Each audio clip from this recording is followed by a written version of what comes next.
Ya, shalom semuanya. Kita bertemu lagi dalam kontekstual Bible Reading. Bacaan kita pagi ini terambil dari kitab Ulangan pasal 2 ayat 1 sampai ayat 37. Ulangan pasal 2 ayat 1 sampai 37. Ulangan pasal 2. Kemudian kita balik dan berangkat ke padang gurun ke arah laut Teberau, seperti yang difirmankan Tuhan kepadaku.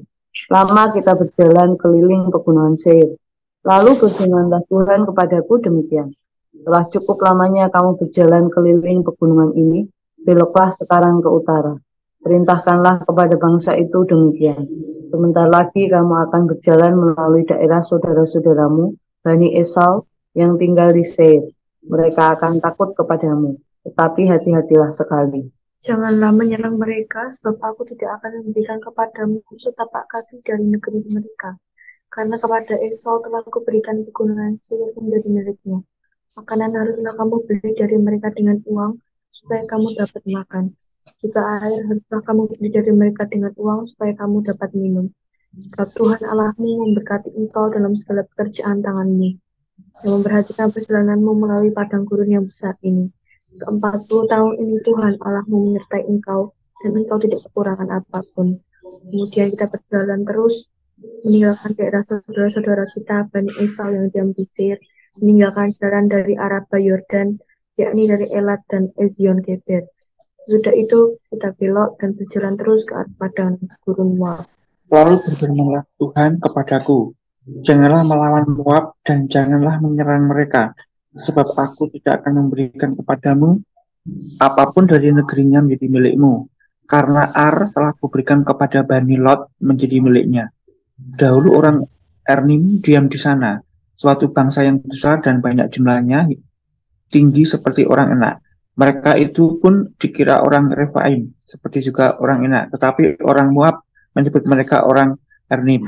Dan dahulu di Seir diam orang Hori, tetapi Bani Esau telah menduduki daerah mereka, memunahkan mereka dari hadapannya, lalu menetap di sana menggantikan mereka, seperti yang dilakukan orang Israel dengan negeri miliknya yang diberikan Tuhan kepada mereka. Jadi sekarang bersiaplah kamu dan seberangilah sungai Zeret, lalu kita menyeberangi sungai Zeret. Lamanya kita berjalan sejak dari Kades Barnea sampai kita ada di seberang sungai Zeret ada 38 tahun. Sampai seluruh angkatan itu, yakni prajurit, habis binasa dari perkemahan, seperti yang dijanjikan Tuhan dengan sumpah kepada mereka. Dan tangan Tuhan juga melawan mereka untuk menghamburkan mereka dari perkemahan, sampai mereka habis binasa. Maka ketika dari bangsa itu telah habis binasa semua prajurit, berfirmanlah Tuhan kepadaku, pada hari ini engkau akan berjalan melintasi perbatasan Moab yakni Ar. Maka engkau sampai ke dekat Bani Amon. Janganlah melawan mereka dan janganlah menyerang mereka, sebab aku tidak akan memberikan kepadamu apapun dari negeri Bani Amon itu menjadi milikmu, karena aku telah memberikannya kepada Bani Lot menjadi miliknya. Negeri ini pun dikira negeri orang Refaim. Dahulu orang Refaim diam di sana, tetapi orang Amon menyebut mereka orang Zamzuim. Suatu bangsa yang besar dan banyak jumlahnya, tinggi seperti orang Enak, tetapi Tuhan telah memunahkan mereka dari hadapan Bani Amon, sehingga orang-orang ini menduduki daerah mereka dan menetap di sana menggantikan mereka. Seperti yang dilakukan Tuhan bagi Bani Esau yang diam di Seir, ketika ia memunahkan orang Hori dari hadapan mereka, sehingga mereka menduduki daerah orang Hori itu, dan menetap di sana menggantikan orang-orang itu sampai sekarang. Juga orang Awi yang diam di kampung-kampung sampai Gaza dipunahkan oleh orang Kaftor yang berasal dari Kaftor, lalu orang Kaftor itu menetap di sana menggantikan mereka. Bersiaplah kamu, berangkatlah dan seberangilah sungai Arnon. Ketahuilah, aku menyerahkan Sihon, Raja Hesibon, orang Amori itu, beserta negerinya ke dalam tanganmu. Mulailah menduduki negerinya dan seranglah Sihon. Pada hari ini aku mulai mendatangkan ke atas bangsa-bangsa di seluruh kolong langit keseganan dan ketakutan terhadap kamu, sehingga mereka menggigil dan gemetar karena engkau, apabila mereka mendengar tentang engkau. Kemudian aku menyuruh utusan dari padang gurun Kedemot kepada Sihon, Raja Hesibon, menyampaikan pesan perdamaian. Bunyinya, izinkanlah aku berjalan melalui negerimu, aku akan tetap berjalan mengikuti jalan raya, dengan tidak menyimpang ke kanan atau ke kiri. Jualah makanan kepadaku dengan bayaran uang, supaya aku dapat makan, dan berikanlah air kepadaku ganti uang. Supaya aku dapat minum, hanya izinkanlah aku lewat dengan berjalan kaki. Seperti yang diperbuat kepadaku oleh Bani Israel yang diam di Seir, dan oleh orang Moab yang diam di Ar, sampai aku menyeberangi sungai Yordan pergi ke negeri yang diberikan kepada kami oleh Tuhan Allah kami.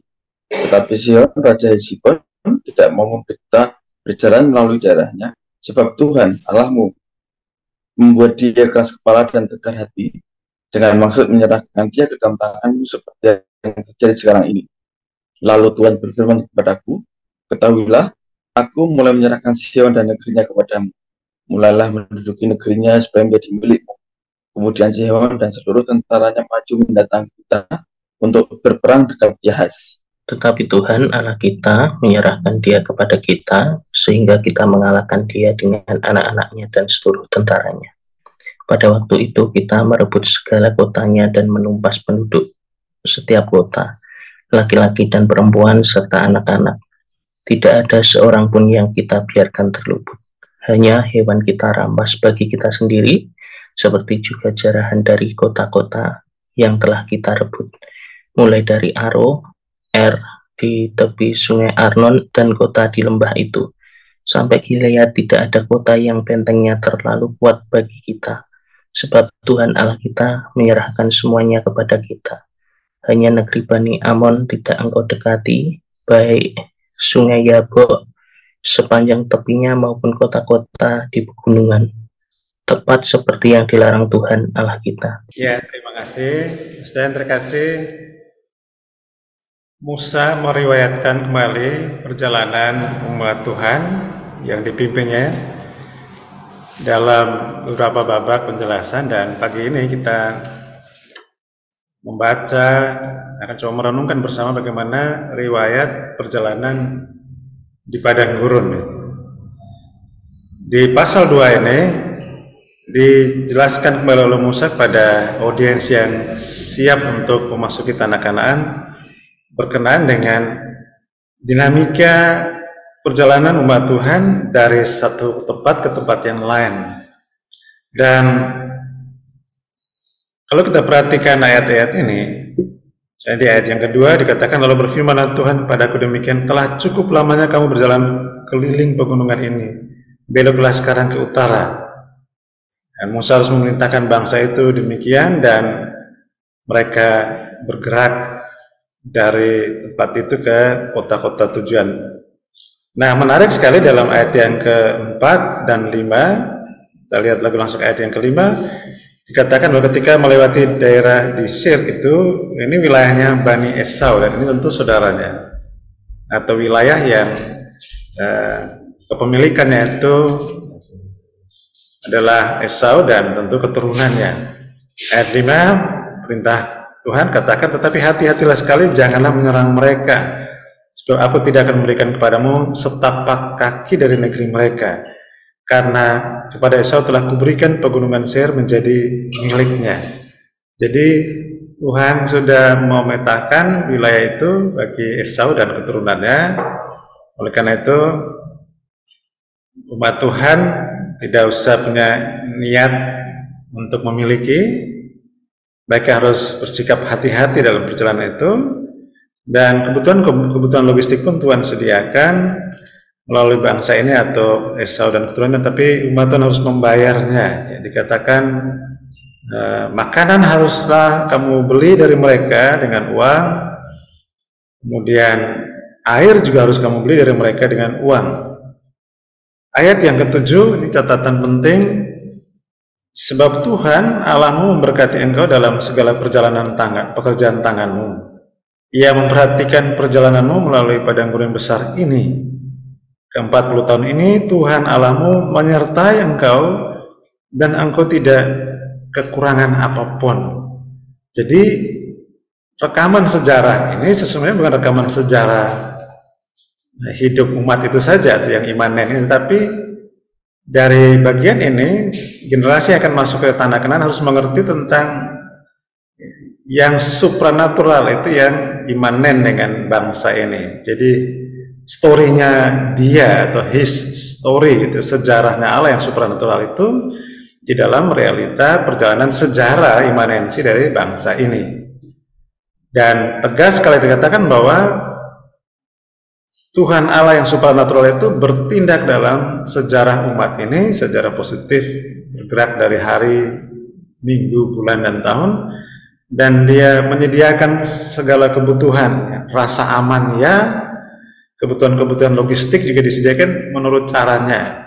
Dan umat Tuhan harus bergerak dari satu tempat ke tempat yang lain mengikuti arahan dan pimpinan Tuhan. Dan itu dikatakan di ayat 8, kemudian kita berjalan terus meninggalkan daerah saudara-saudara kita Bani Esau yang diam di Seir, meninggalkan jalan dari arah Yordan, ini dari Elat dan Esion Geber. Ya, kemudian berbelok arah dan Tuhan kemudian menuntut lagi ayat 9, berfirmanlah Tuhan, janganlah melawan Moab dan janganlah menyerang mereka, sebab aku tidak akan memberikan kepadamu apapun dari negerinya menjadi milikmu, karena Ai telah kuberikan kepada Bani Lot menjadi miliknya. Kita tahu Lot ya, ini saudaranya Abraham, dan dia memang sudah memilih wilayah itu ketika ada perbedaan pandangan antara hamba-hamba Abraham dan Lot, dan Abraham mempersilahkan Lot memilih wilayah untuk hidup dan berkembangnya keturunannya itu, dan Tuhan menghargai semua itu dan meminta umat Tuhan agar tidak punya niat apapun untuk memiliki daerahnya Lot, karena itu sudah diberikan Tuhan, dan seterusnya. Dan kemudian mereka harus bergerak terus, dan ayat yang ke-13, jadi sekarang bersiaplah kamu dan seberangilah sungai Seret, lalu kita menyeberangi sungai Seret. Nah, ini perjalanan yang cukup panjang. Ayat 14 katakan, lamanya kita berjalan sejak dari Kades Barnea sampai kita di seberang sungai Seret adalah 38 tahun. Sampai seluruh angkatan itu, yakni prajurit, habis binasa dari perkemahan seperti yang dijanjikan Tuhan dengan sumpah kepada mereka. Dan tangan Tuhan juga melawan mereka untuk menghamburkan mereka dari perkemahan sampai mereka habis binasa. Tentu ini terkait dengan peristiwa di bilangan pasal yang ke-13-14, bagaimana informasi tentang Kanaan itu diberikan oleh 10 pengintai yang melemahkan iman dari bangsa itu, dan hanya 2 orang saja, yaitu Kaleb dan Yosua, yang memberikan sebuah laporan iman dan membangkitkan pengharapan, dan Tuhan murka sehingga ya mereka harus berputar-putar sekian puluh tahun itu sampai generasi yang bersungut-sungut 10 kali itu habis binasa, dan yang tersisa ini yang sekarang mendengar kisah ini untuk kemudian menyiapkan diri memasuki tanah Kanaan. Jadi di bagian ini tetap Tuhan menuntun perjalanan umat ini, tetapi yang tidak taat itu dihukum gitu. Nah, audiens dari riwayat ini harus melihat dengan jelas bagaimana dinamika penyertaan Tuhan, didikan Tuhan yang begitu tegas kepada mereka, kepada umat itu, dan harus dipahami oleh mereka ini, audiens ini, agar mereka juga betul-betul memperhatikan perjalanan ke depannya, menyeberangi sungai Yordan, memasuki tanah Kanaan, dan bagaimana hidup di dalam negeri yang berimbas susu dan madu itu seharusnya seperti apa. Nah, lanjutan dari riwayat ini ayat 16 sampai ayat yang ke-25, di sini Tuhan berfirman pada Musa, pada hari ini engkau akan berjalan melintasi perbatasan Moab, yakni Ar, maka engkau sampai ke dekat Bani Amon. Janganlah melawan mereka dan janganlah menyerang mereka, sebab aku tidak akan memberikan kepadamu apapun dari negeri Bani Amon itu menjadi milik, karena aku telah memberikannya kepada Bani Lot menjadi miliknya. Negeri ini pun dikira orang negeri orang dahulu, orang Rephaim diam di sana, tetapi orang Amon menyebut mereka orang Samsunim, suatu bangsa yang besar dan banyak jumlahnya. Ya, fisiknya juga hebat-hebat. Dan ayat 24, bersiaplah kamu berangkat dan seberangnya sungai Arnon, ketahuilah aku menyerahkan Sihon raja Hesibon.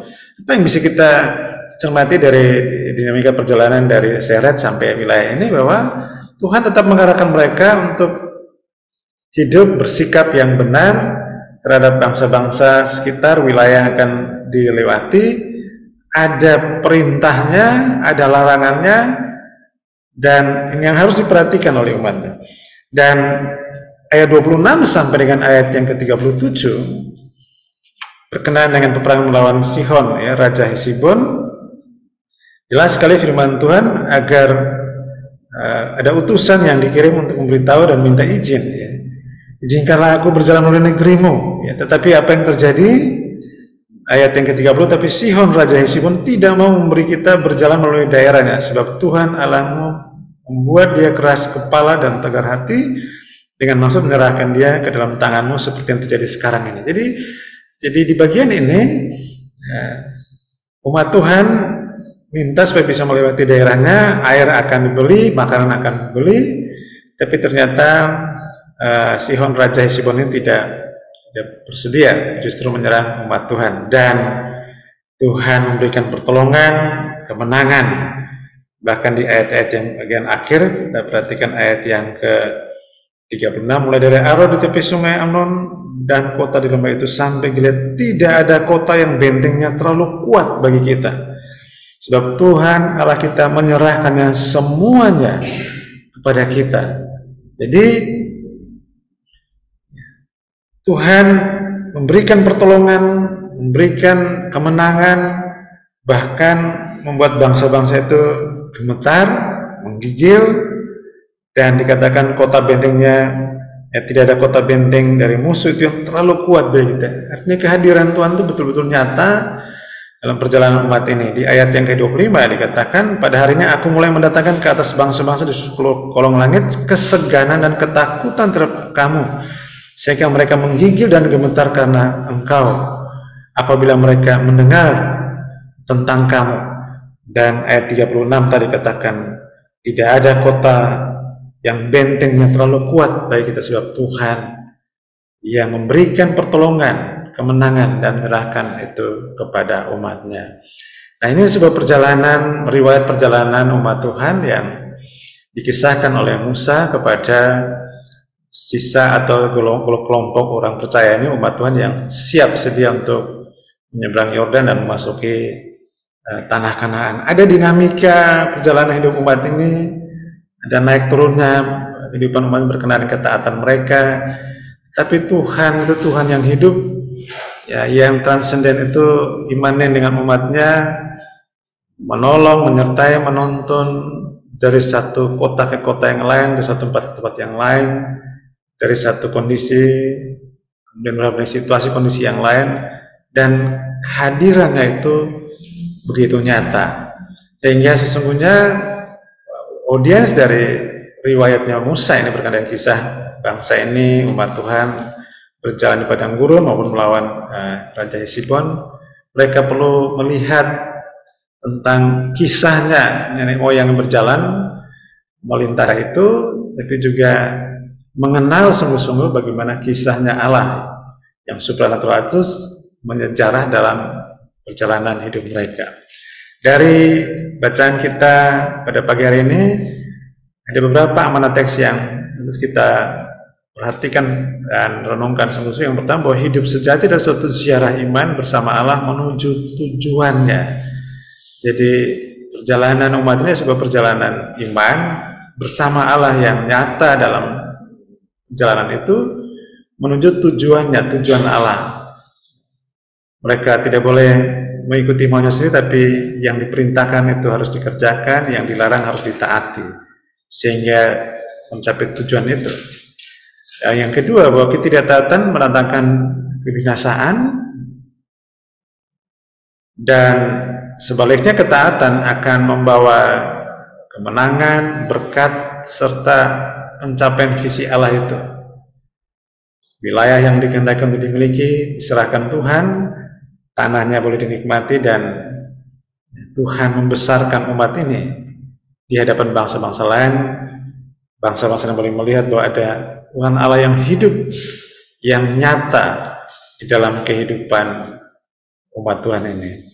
Aplikasi bagi kita, sudahkah saya dan saudara mengevaluasi perjalanan hidup kekristenan kita selama ini? Biasanya setiap orang atau keluarga-keluarga akan bangga ketika anggota keluarga meninggal dunia, maka kurikulum kitanya dibaca segala macam, ya, panjang lebar luas itu. Pertanyaannya, apakah tercatat di sana kurikulum vitae rohani dari seseorang? Patut kita renungkan pagi ini, sejak terima Yesus sampai hari ini, dari detik ke detik, tahun, dan seterusnya. Apakah kita bisa mengevaluasi itu dengan mencatat sebagai aspek selalu taatkah atau memberontak terhadap Dia? Dan ketika menemukan titik-titik daunnya dan juga menemukan titik up-nya itu, bagaimana kita memaknainya? Sesungguhnya perjalanan kekristenan adalah perjalanan bersama Allah menuju tujuan Allah, dan Dia Tuhan senantiasa hadir untuk menyertai, menolong, memimpin, beri kemenangan, berkat, dan memfasilitasi dengan segalanya, rasa aman, logistik, dan seterusnya. Dan itu patut direnungkan, patut juga diwariskan kepada anak cucu sanak saudara, agar bersama-sama semua kita merekam tentang bukan kisahnya kita, tapi kisah Allah yang hidup dalam kehidupan bagi hidup kita, dan bagaimana Dia menuntun kita menuju pada tujuannya. Mari lanjutkan perjalanan hidup kekristenan kita bersama Dia dalam ketaatan, dan penyertaan pertolongannya akan membawa kita kepada pencapaian visinya itu. Tuhan memberkati kita semuanya. Amin. Mari kita bersama-sama sambut firman Tuhan pagi hari ini dengan pujian bersamamu Bapa, kulewati semua, Engkau ada bersama.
Pagi hari ini kita diingatkan untuk mengevaluasi perjalanan hidup kekristenan kita sejak awal mengiring Tuhan sampai dengan saat ini. Kita bersyukur karena Tuhan senantiasa memelihara hidup kita. Biarlah pagi hari ini kita terus mau berkomitmen untuk lebih sungguh-sungguh melakukan apa yang Tuhan ingin, apa yang Tuhan mau, dan kita mau terus setia, terus mau taat kepada Tuhan dan iring Tuhan selama hidup kita. Mari kita bersama-sama berdoa. Bapa di surga, aku bersyukur karena firman Tuhan pagi hari ini mengingatkanku untuk Tuhan mengevaluasi perjalanan iman kekristenanku di selama mengiring Tuhan dari awal sampai dengan hari ini. Engkau tidak pernah meninggalkan kami, seperti Engkau memelihara bangsa Israel di padang gurun 40 tahun.